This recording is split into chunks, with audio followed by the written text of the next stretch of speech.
그러므로 생각하라. 너희는 그때에 육체로는 이방인이요 손으로 육체에 행한 할례를 받은 무리라 칭하는 자들로부터 할례를 받지 않은 무리라 칭함을 받는 자들이라. 그때 너희는 그리스도 밖에 있었고 이스라엘 나라 밖의 사람이라. 약속의 언약들에 대하여는 외인이요 세상에서 소망이 없고 하나님도 없는 자이더니 이제는 전에 멀리 있던 너희가 그리스도 예수 안에서 그리스도의 피로 가까워졌느니라.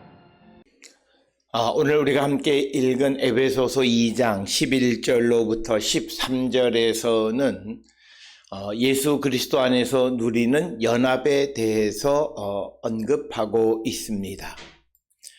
11절에서 그러므로 생각하라. 너희는 그때에 육체로는 이방인이요 손으로 육체에 행한 할례를 받은 무리라 칭하는 자들로부터 할례를 받지 않은 무리라 칭함을 받는 자들이라.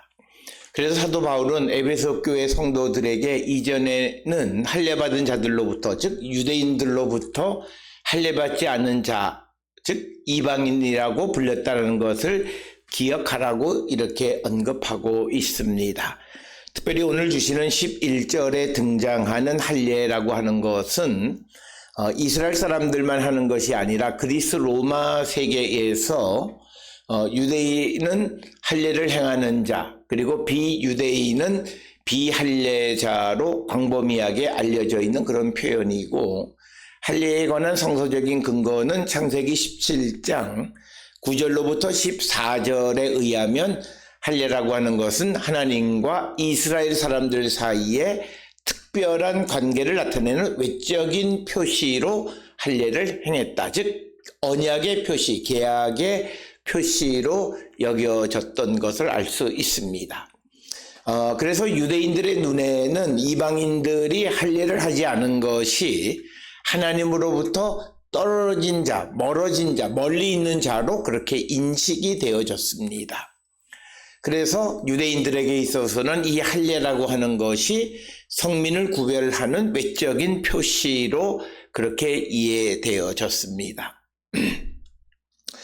우리가 성경에서 할례에 관한 규정을 보면 레위기 12장 3절에서 여덟째 날에는 그 아이의 포피를 벨 것이요 이렇게 기록하고 있고, 또 예레미야 9장 26절에 보면 이스라엘 사람들뿐만 아니라 이집트, 에돔, 암몬, 모압 그리고 아랍권에서도 할례를 행하였음을 알고 있습니다. 거기에 살적을 깎은 자라고 하는 그런 표현이 되어 있고, 또 요한복음 7장 23절에 의하면 안식일에도 할례를 행했다 이렇게 기록하고 있습니다.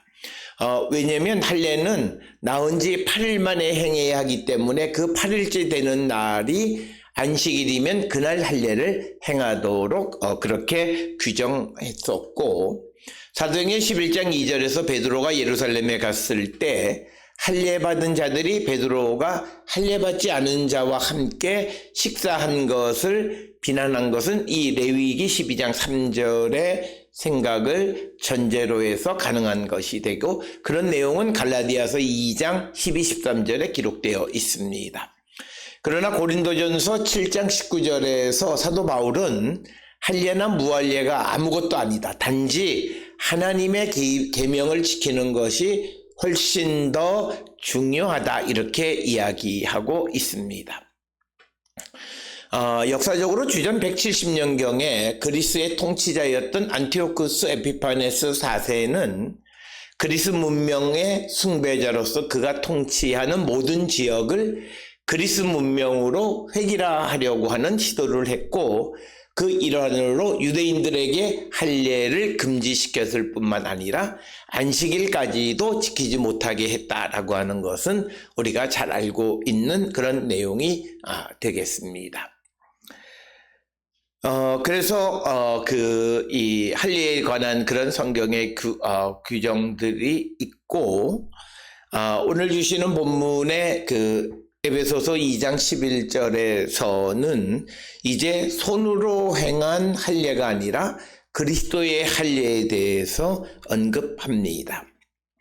손으로 받은 할례, 사람이 행한 할례가 아니라 그리스도의 할례, 즉 영적인 할례이고, 이 영적인 할례는 유대인이나 이방인 모두에게 행하는 것으로 우리가 이해할 수 있고, 오늘 본문 11절에 육체로는 이방인이요 라고 하는 이 구절에서 혈통적으로는 이방인이다 라고 하는 표현이 되겠고, 그래서 바울은 에베소 교회 성도들이 유대인들로부터 혈통적으로 이방인으로 불렸다는 사실을 상기시켜주는 그런 표현이 되겠습니다. 12절에 그때의 너희는 그리스도 밖에 있었고 이스라엘 나라 밖의 사람이라. 약속의 언약들에 대하여는 외인이요 세상에서 소망이 없고 하나님도 없는 자이었더니. 그래서 12절에서 유대인들에게 주어지는 특권을 설명하는데, 우리가 잘 아는 로마서 3장 2절에 유대인들에게는 하나님의 말씀을 맡았다, 즉 하나님의 말씀을 믿는 자들이라고 하는 그런 특권이 있었고, 또 로마서 9장 4절 5절에서는 양자됨, 영광, 언약, 그 다음에 율법이 주어진 것, 예배, 이런 약속들과 관계되어져 있습니다.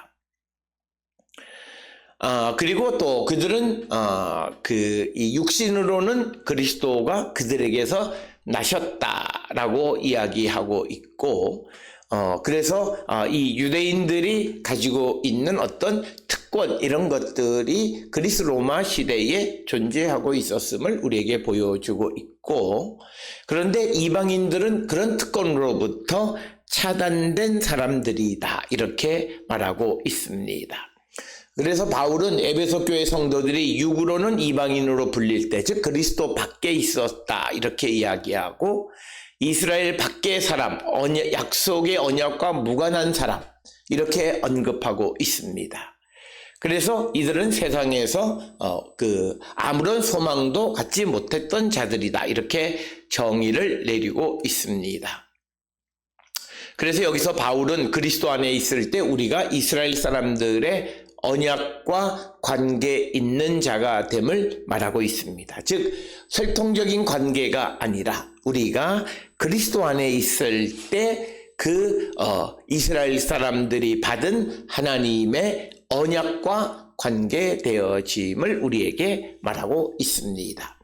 특별히 오늘 주시는 본문의 말씀 12절에서 언약들이라고 하는 복수형으로 기록되어진 것은, 이 언약은 아브라함에게만 주어진 것이 아니라 창세기 15장 7절로 21절에 아브라함에 대한 언약, 그리고 창세기 26장 2절로부터 5절에 이삭에 대한, 그리고 창세기 28장 13, 15절에 야곱에 대한 언약, 그리고 출애굽기 24장 1절로 8절에 이스라엘 민족에 관한, 그리고 사무엘하 7장에 다윗에 관한 언약, 이런 일련의 모든 것들을 다 포함하는 것이 오늘 주시는 약속의 언약들 하는 복수형이다라고 하는 겁니다. 그래서 이 언약들, 이 계약들은 모두 하나님께서 당신의 백성들에게 내리시는 것이었다라고 하는 것입니다. 그러면서 이 에베소 교회 사람들이 이전에 예수 그리스도 밖에 있었을 때에는 약속의 언약들에 대해서 외인이고, 그리고 세상에 소망이 없고 하나님도 없는 자이다. 세상에 소망이 없는 자, 그리고 하나님도 없는 자, 즉 하나님을 알지 못하던 자라고 하는 그런 의미가 되겠습니다. 그래서 에베소 사람들이 많은 신들을 섬기고 있었지만, 그러나 살아계신 참 하나님을 알지 못했기 때문에 바울은 그들을 무신자라고 그렇게 부르고 있습니다. 뿐만 아니라 이방인들은 그리스도인들을 무신자로 이해했습니다. 그러니까 바울은 이방인을 무신자로, 왜냐하면 그들이 참 하나님을 알지 못하기 때문에. 그런데 이방인들은 그리스도인들을 또 그들을 무신자로 이해했는데, 왜냐하면 그들에게는 성전도 없고 신상도 없기 때문입니다. 그래서 데살로니가전서 4장 5절에서도 이방인을 하나님을 모르는 자다, 이렇게 묘사하고 있는 것을 우리가 알 수 있습니다. 이방인들을 소망이 없었다라고 하는 것은 소망이 없이라고 하는 것. 그래서 이건 데살로니가전서 4장 13절에 이방인을 소망이 없는 자로 묘사하고 있는 것. 그러나 사도 바울은 로마서 15장 13절에서 하나님을 소망의 하나님으로 묘사하는 것. 이건 다 관련이 있는 말이고, 그래서 하나님이 없는 자는 당연히 소망이 없는 자다, 이렇게 언급하고 있습니다. 이어서 13절에 이전에 전에 멀리 있던 너희가 그리스도 예수 안에서 그리스도의 피로 가까워졌느니라. 그래서 그리스도 예수 안에서 새로운 질서, 즉 그들이 하나님과 멀리 있던 자가 그리스도의 피로 말미암아 하나님과 가까워졌다, 이렇게 설명하고 있고, 특별히 오늘 주시는 이 13절에서 이방인을 먼데 있는 자로 묘사하는데, 이것은 이사야 57장 19절에 먼데 있는 자란 표현에서 유래된 것으로 이해할 수 있고, 사도행전 2장 39절에서 거기에 먼데 사람이란 표현이 사용됩니다. 그리고 사도행전 22장 21절에서 이방인을 먼데 있는 사람으로 그렇게 기록하고 있습니다. 그러면서 그 하나님으로부터 멀리 있던 자들이 그리스도의 피로 가까워졌다라고 하는 이 그리스도의 피는 에베소서 1장 7절에서는 죄 사함의 수단으로 언급되어지는데, 여기서는 하나님과 연합하는 수단. 그래서 바울이 말하는 예수의 피는 속죄의 기능과 평화를 이루는, 하나님과 연합하는 역할을 하는데, 결국 이것은 같은 거다. 죄가 사해졌기 때문에 하나님과 연합한 자가 되었다라고 하는 것을 우리가 알 수 있습니다.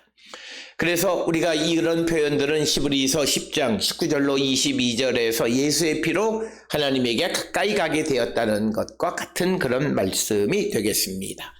에베소서 2장 11절로 13절에서 그리스도 밖에 있었고 언약에 대해서 외인으로 소망이 없던 이방인이었던 에베소 교회 사람들이 그리스도 안에서 예수의 피로 하나님과 가까워졌고 이제는 하나님 안에서 소망 있는 자가 되었음을 말씀하고 있는 것이 오늘 주시는 2장 11절로 13절의 말씀. 그래서 그리스도 안에서 그들이 누리는 어떤 하나님과의 연합에 대해서 강조하고 있는 말씀이 되겠습니다. 오늘 주시는 본문을 통해 우리가 예수 그리스도 안에 있는 믿음을 갖는 자로서 얼마나 그것이 우리에게 주어진 특권인가를 다시 한번 생각하는 우리 모두가 될 수 있기를 주의 이름으로 축원합니다.